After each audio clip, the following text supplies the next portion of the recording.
Assalamualaikum warahmatullahi wabarakatuh. Hamdan wa syukran lillah wassalatu wassalamu ala rasulillah Muhammadin sallallahu alaihi wasallam. Allahumma sholli ala Muhammad.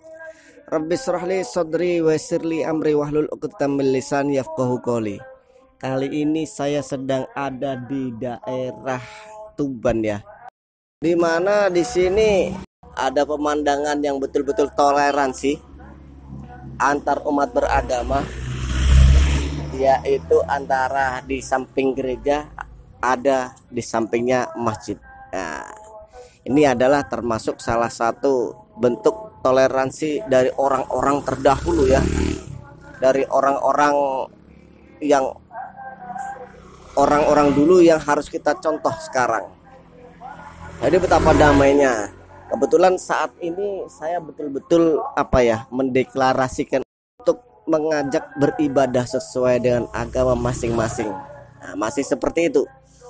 Jadi di sini seperti apa ya? Mungkin yang Anda lihat itu hanya sebuah pandangan ya. Mungkin kalau saya ini sedang pakai surban atau saya pakai peci atau apa, mungkin banyak yang komentar. Namun kalau seandainya kita paham, sebenarnya kita itu semua hanya beda bahasa mata. Yang Anda lihat belum tentu hati saya, kan seperti itu. Tapi di sini kembali lagi saya hanya mendeklarasikan untuk marilah beribadah sesuai agama kita masing-masing. Yang tahu hati kita, yang tahu kepercayaan kita, ya tetap kita sama yang di atas. Mungkin ada bukti lain, ya mungkin ada KTP. Ya seperti itu.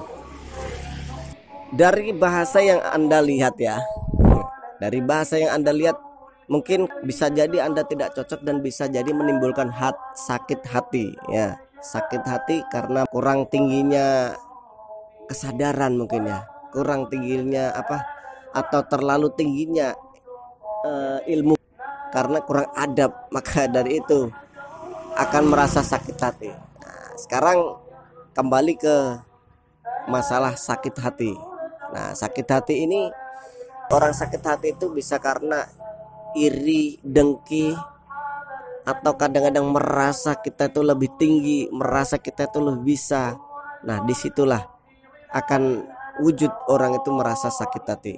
Ini adalah request teman saya. Nah, ini request daripada komentar sahabat, request daripada sahabat kita. Nah, nih komentarnya yang isinya yaitu tadi ya, kalau orang sudah sakit hati mengendalikannya yaitu hanya dengan titik kesadaran yang tinggi, kesabaran yang tinggi, dan kita harus menerima dan menerima. Tentunya pasti ada obatnya ya.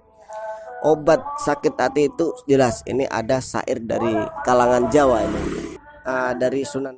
Yang pertama yaitu moco Quran sak maknane, atau membaca Al-Quran dengan maknanya. Ini kita arti luasnya yaitu kita membaca kitab suci ya, membaca kitab suci beserta artinya. Dari kita bisa membaca, kita akan tahu apa isi kandungan di dalam kitab itu, arahan di situ. Mungkin salah satunya adalah kita diharuskan untuk menerima, bersabar, dan seterusnya. Itu yang pertama sahabat.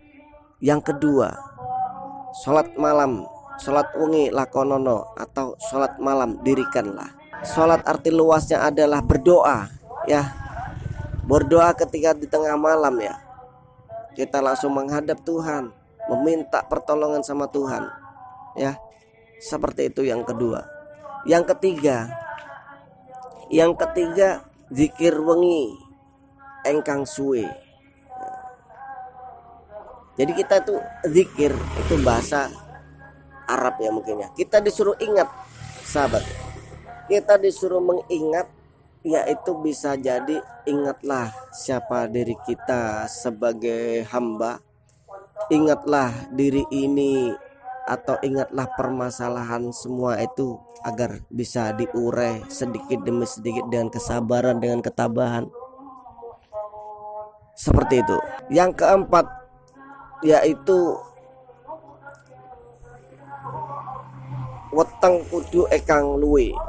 perut kita harus kita jaga, atau makna arti mungkin arti lainnya yaitu kita harus berpuasa. Nah, berpuasa ini kalau kita luaskan lagi, banyak yang kita tahan, mungkin tahan emosi, mungkin tahan mungkin meninggikan kesabaran dan kesadaran agar kita itu bisa menerima dan mengurai semua permasalahan itu. Dan yang terakhir adalah berkumpullah dengan orang soleh. Nah, di sini berkumpullah sama orang-orang yang kiranya tidak ada di dalam masalah tersebut, kiranya bisa menghibur atau mengurangi daripada permasalahan-permasalahan itu.